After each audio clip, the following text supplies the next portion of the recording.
Hey guys, welcome back to my YouTube channel and I'm Sarah Jane Semik and for today's video.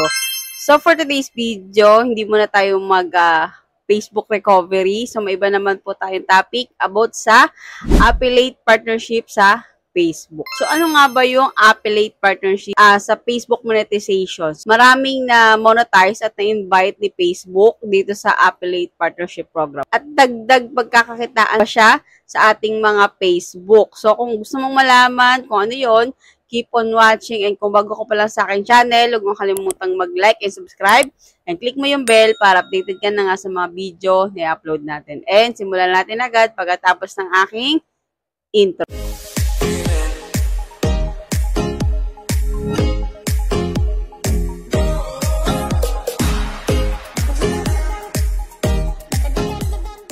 Nandito tayo sa aking screen na aking PC. So, may note po ako dito regarding po sa ating topic ngayon. Yung ang Facebook Affiliate Partnership ay isang paraan ng pagkakakitaan sa Facebook kung saan pwede kang kumita ng komisyon sa tuwing may bibili ng produkto o mag-a-avail ng serbisyo gamit ang affiliate link na ikaw mismo ang nag-share sa iyong page, profile, or group. So, paano ito gumana?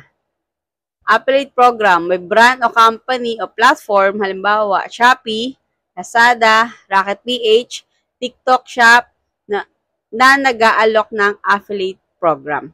Doon ka magre-register para makakuha ng unique tracking link. So, sa next tutorial po natin, kung paano mag-connect ng affiliate partnership doon sa, for example, sa Shopee.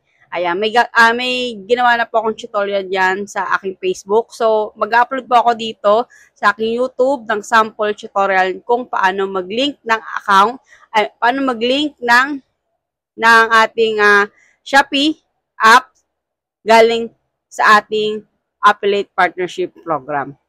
So, ito, papakita ko sa inyo yung aking monetization dito na meron po akong affiliate partnership na dito sa aking Facebook. So, ngayon po, ang aking Facebook po, nag-upload po ako dito sa aking mga reels ng mga pinopromote ko pong product. For example, ito po.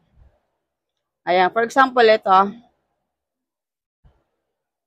Ayan, for example, itong video na ito, kung may makikita kayo, yan, may nilagay akong link dito ng Shopee. Then, sa aking TikTok din. Kapag pinindot din natin ito, makikita nyo, hindi makikita sa PC, pero kapag naka-mobile phone ako, makikita yung link ng direct to Shopee na link.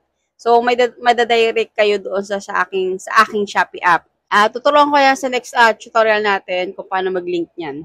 Pangalawa, pag-share ng link, ilalagay mo sa iyong Facebook post, Reels, Stories, o page, and affiliate link. So, yun nga yung ginawa ko nga sa aking Facebook, na gumagawa po ako ng Reels, tapos ini-insert ko po doon yung link ng ating Shopee. Yan. So, customer click and buys.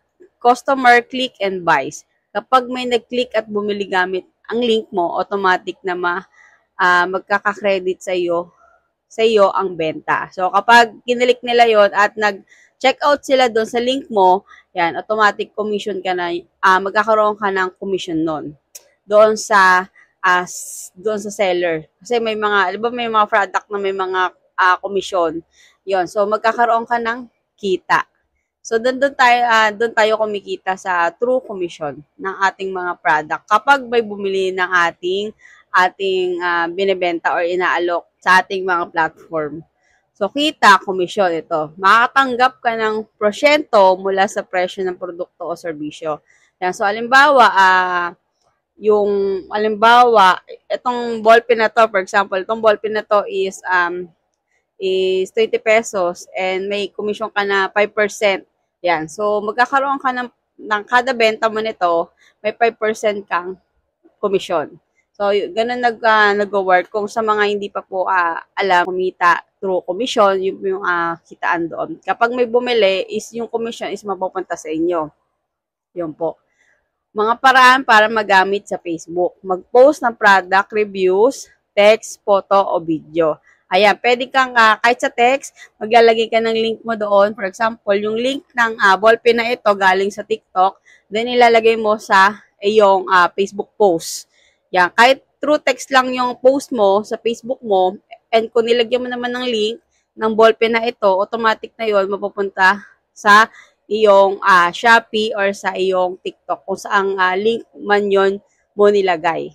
Ayun. So, kung kapag bumili sila, ayan, another commission and another kita yan sa inyo. Ayun. So, sa mga photo or video, ganun din.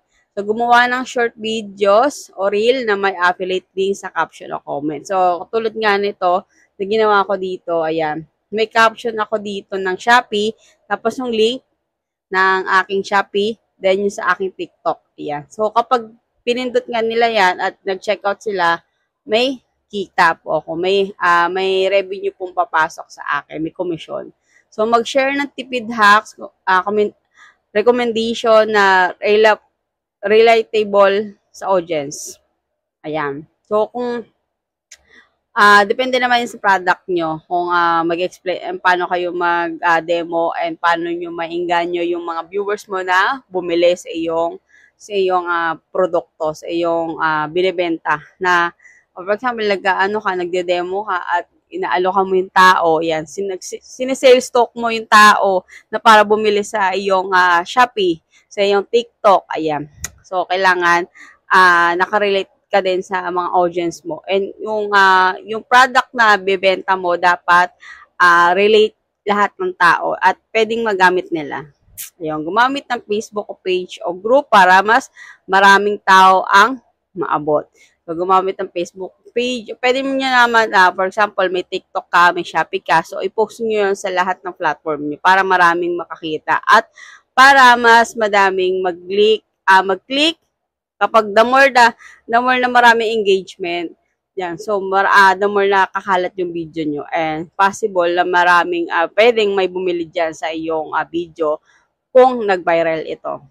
So, halimbawa, kung affiliate ka ng Shopee at may nagustuhan kang cellphone case, pwede mong i-post sa Facebook ang review video at ilagay ang iyong affiliate link. Kapag may bumili, kikita ka ng komisyon. So, yun nga yun. Yun yung sinabi ko sa yung komisyon na kahit saan nyo naman i-post yan, basta may bumili doon, automatic na may dagdag komisyon kayo. So, yung for short, yung Facebook Affiliate Partnership is dagdag kita sa atin yan. Lalo na kung masipag ka. Ayan, kung magpo-post ka na magpo-post, marami na pong dito, yumaman sa pag-a-affiliate. Marami na po ako nakikita na nagpe-flex ng mga revenue nila sa Shopee, sa TikTok, ayan. So, maraming nagbago ang buhay. Yun. So, kapag kapag ginagamit natin ng tama itong mga platform na to, yung mga tools ni Facebook, ayan, so, yun. Sipagan lang natin at malay natin magbunga yung kasipagan natin, 'di ba? At huwag kayong huminto, huwag kayong susuko, ayan. So, pagpatuloy nyo lang kung ano yung mga nasimulan nyo. And that's all for today's video. I hope may natutunan tayo ulit. And sa mga monetize na po dito sa affiliate partnership program kay Facebook. So, mag-comment nga po kayo dito sa ating comment section, sa ating video.